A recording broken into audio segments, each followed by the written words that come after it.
সুপ্রিয় দর্শক, অনেকে জাপানি ভাষা টেস্ট এবং স্কিল টেস্ট ট্রেনিং সেন্টার থেকে পাশ করার পরও জাপানের ইন্টারভিউতে বারবার বাদ পড়ছে। আজ আমরা আবেগ নয়, বাস্তব কারণগুলো পরিষ্কারভাবে বলবো। ট্রেনিং সেন্টার থেকে পাশ করা মানে আপনি সিলেবাস শেষ করেছেন, কিন্তু জাপানের ইন্টারভিউ দেখে আপনি বাস্তবে কাজের ভাষা বোঝেন কিনা, নির্দেশ শুনে ঠিকভাবে ফলো করতে পারেন কিনা। অনেকেই পরীক্ষার ভাষা জানে, কিন্তু ওয়ার্কপ্লেস কমিউনিকেশনে দুর্বল থাকে। এই জায়গায় ইন্টারভিউয়ার কনফিডেন্স পায় না।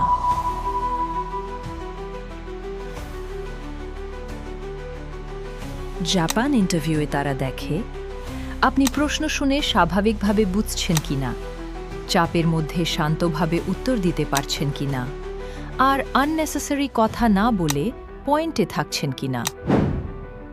মুখস্থ উত্তর, অস্বাভাবিক এক্সপ্রেশন বা বেশি এক্সপ্লেন করা এসবই নেগেটিভ সিগন্যাল।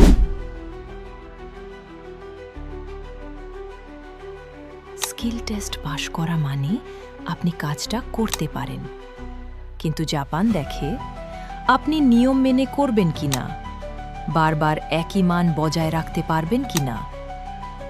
লেট রেসপন্স, নিজের মতো কাজ করার অ্যাটিটিউড বা শর্টকাট নেওয়ার চিন্তা, এইগুলো জাপানে বড় রেড ফ্ল্যাগ।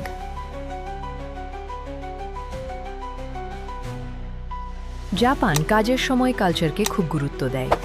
তারা দেখতে চায় আপনি বড় ছোটের পার্থক্য বোঝেন কিনা, সিনিয়র যা বলবে তা ঠিকভাবে মানবেন কিনা, আর নিজের কাজের সীমা বুঝে চলতে পারেন কিনা। ইন্টারভিউতেই আপনার কথা বলা, শোনার ভঙ্গি আর আচরণ দেখে তারা বুঝে ফেলে এই মানুষটা জাপানের কাজের পরিবেশে মানিয়ে নিতে পারবে নাকি পারবে না। যখন ইন্টারভিউয়ার বুঝে নেয় এই মানুষটা জাপানিজ ওয়ার্ক কালচারের সাথে মানাবে না, তখন ভাষা ও স্কিল থাকা সত্ত্বেও রিজেক্ট হয়।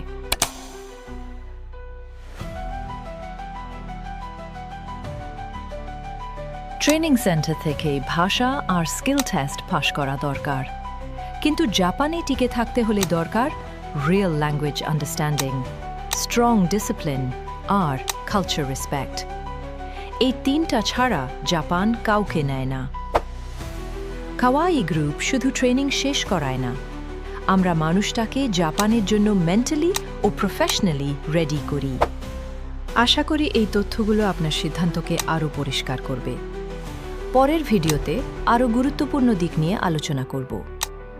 আর হ্যাঁ, যদি এই ধরনের প্রফেশনাল ও বাস্তব তথ্য জানতে চান, তাহলে চ্যানেলটি এখনই সাবস্ক্রাইব করুন। ধন্যবাদ সবাইকে।